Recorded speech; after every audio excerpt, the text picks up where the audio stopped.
Contoh soal dan pembahasan materi fisika bab 2, kinematika gerak halaman 48.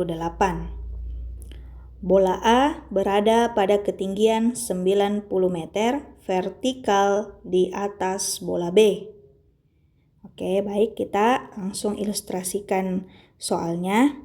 Katanya bola A, ini bola A, berada di atas bola B, vertikal. Nah, berarti posisi bola B dia anggaplah di sini. Nah, bola A itu vertikal di atas bola B dengan ketinggian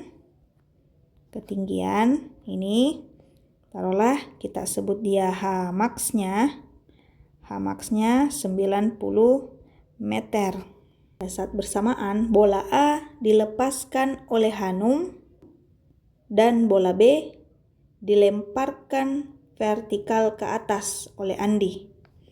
Oke, karena bola A katanya ini dilepaskan oleh Hanum, berarti jatuh ke bawah. Sedangkan bola B itu dilemparkan oleh Andi ke atas, vertikal ke atas. Nah, berarti ke atas. Nah, berarti logikanya ketika bola A dijatuhkan atau dilepaskan oleh Hanum, sedangkan bola B dilemparkan oleh Andi vertikal ke atas, maka pada saat tertentu, pada suatu waktu, pasti bola A dan B akan bertemu. Ini bola A, ini bola B, dia akan bertemu. Taruhlah kita sebut titik bertemunya antara bola A dan B ini adalah titik C. Oke, sedangkan titik awal dari bola A, titik A, titik awal dari bola B, titik B. Sedangkan titik bertemunya antara A dan B ketika dia lepaskan dan dilemparkan ke atas adalah titik C. Oke, baik, kita analisis apa sebenarnya yang ditanyakan. Ternyata yang ditanyakan adalah kapan kedua bola bertemu. Kapan berarti itu menanyakan waktu. T, kapan kedua bola bertemu? Kapan bola A dan bola B bertemu? Nah, di titik C maksudnya. Itu yang mau kita cari yang pertama. Yang kedua, pada ketinggian berapa kedua bola bertemu dari posisi Andi? Pada ketinggian berapa? Nah, berarti bola A dan B pada ketinggian berapa ditinjau dari posisinya si Andi. Posisinya si Andi kan di bawah. Berarti bisa kita tuliskan yang ditanyakan kedua adalah ketinggian bola B ketika dia berada di titik C ditinjau dari posisinya si Andi. Oke, baik, langsung saja karena di soal sudah sangat jelas bahwa ini adalah kasus GLBB vertikal karena ada kata vertikal di sini. Maka kita tuliskan rumus-rumus yang ada di GLBB vertikal. GLBB vertikal. Nah, GLBB vertikal ada 3. Yang pertama adalah gerak vertikal ke atas. Nah, di mana rumusnya adalah VT sama dengan V0 min. V0 min G dikali dengan T. Apa itu VT? VT adalah kecepatan akhir suatu benda. V0 adalah kecepatan awal minus. Nah, kenapa minus? Karena gerak vertikal ke atas itu melawan percepatan gravitasi bumi yang arahnya ke bawah. Makanya minus G. G itu adalah percepatan gravitasi dikali dengan waktu. Rumus yang kedua adalah ketinggian sama dengan V0 dikali dengan T min 1/2 GT kuadrat. Rumus yang ketiga adalah VT kuadrat sama dengan V0 kuadrat min 2 dikali G dikali dengan H. Ini adalah rumus gerak vertikal ke atas. Selanjutnya, GLBB vertikal yang kedua adalah gerak vertikal ke bawah, GVB. Nah, di mana rumusnya adalah VT sama dengan V0, tapi di sini dia plus. Kenapa pakai plus? Karena gerak vertikal ke bawah itu adalah gerak yang searah dengan percepatan gravitasi bumi. Makanya plus G, plus percepatan gravitasi bumi dikali dengan waktu. Nah, hanya sama dengan V0 dikali T plus setengah GT kuadrat. VT kuadrat sama dengan V0 kuadrat plus 2 dikali G dikali H. GLBB vertikal yang ketiga ada yang namanya GJB, gerak jatuh bebas. Apa bedanya dengan gerak vertikal ke bawah? Kalau gerak vertikal ke bawah itu dia punya kecepatan awal. Sedangkan gerak jatuh bebas itu tidak memiliki kecepatan awal, alias V0-nya itu 0. Makanya rumusnya menjadi VT sama dengan G dikali T, karena V0-nya tidak ada sama dengan 0, hanya sama dengan 1/2 G T kuadrat VT kuadrat sama dengan 2 kali G kali H. Oke, nah, inilah rumus-rumus yang digunakan untuk kasus gerak lurus berubah beraturan yang vertikal. Ada GVA, gerak vertikal ke atas, GVB, gerak vertikal ke bawah, dan GJB, gerak jatuh bebas. Oke, sekarang kalau kita analisis soalnya, pada soal ini ada 2 kasus.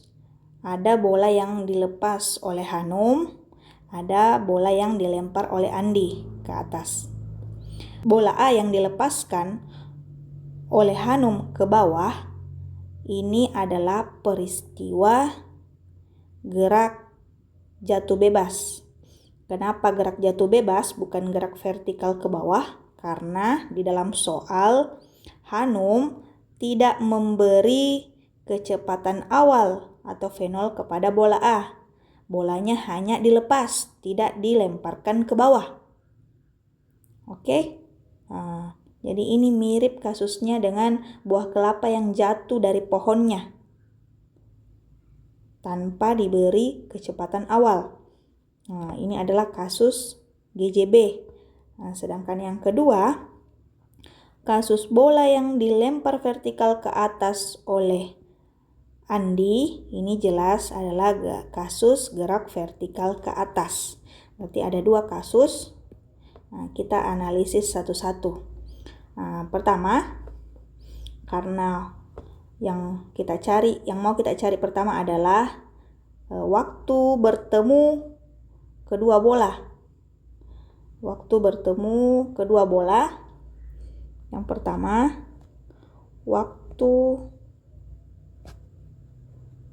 kedua bola bertemu.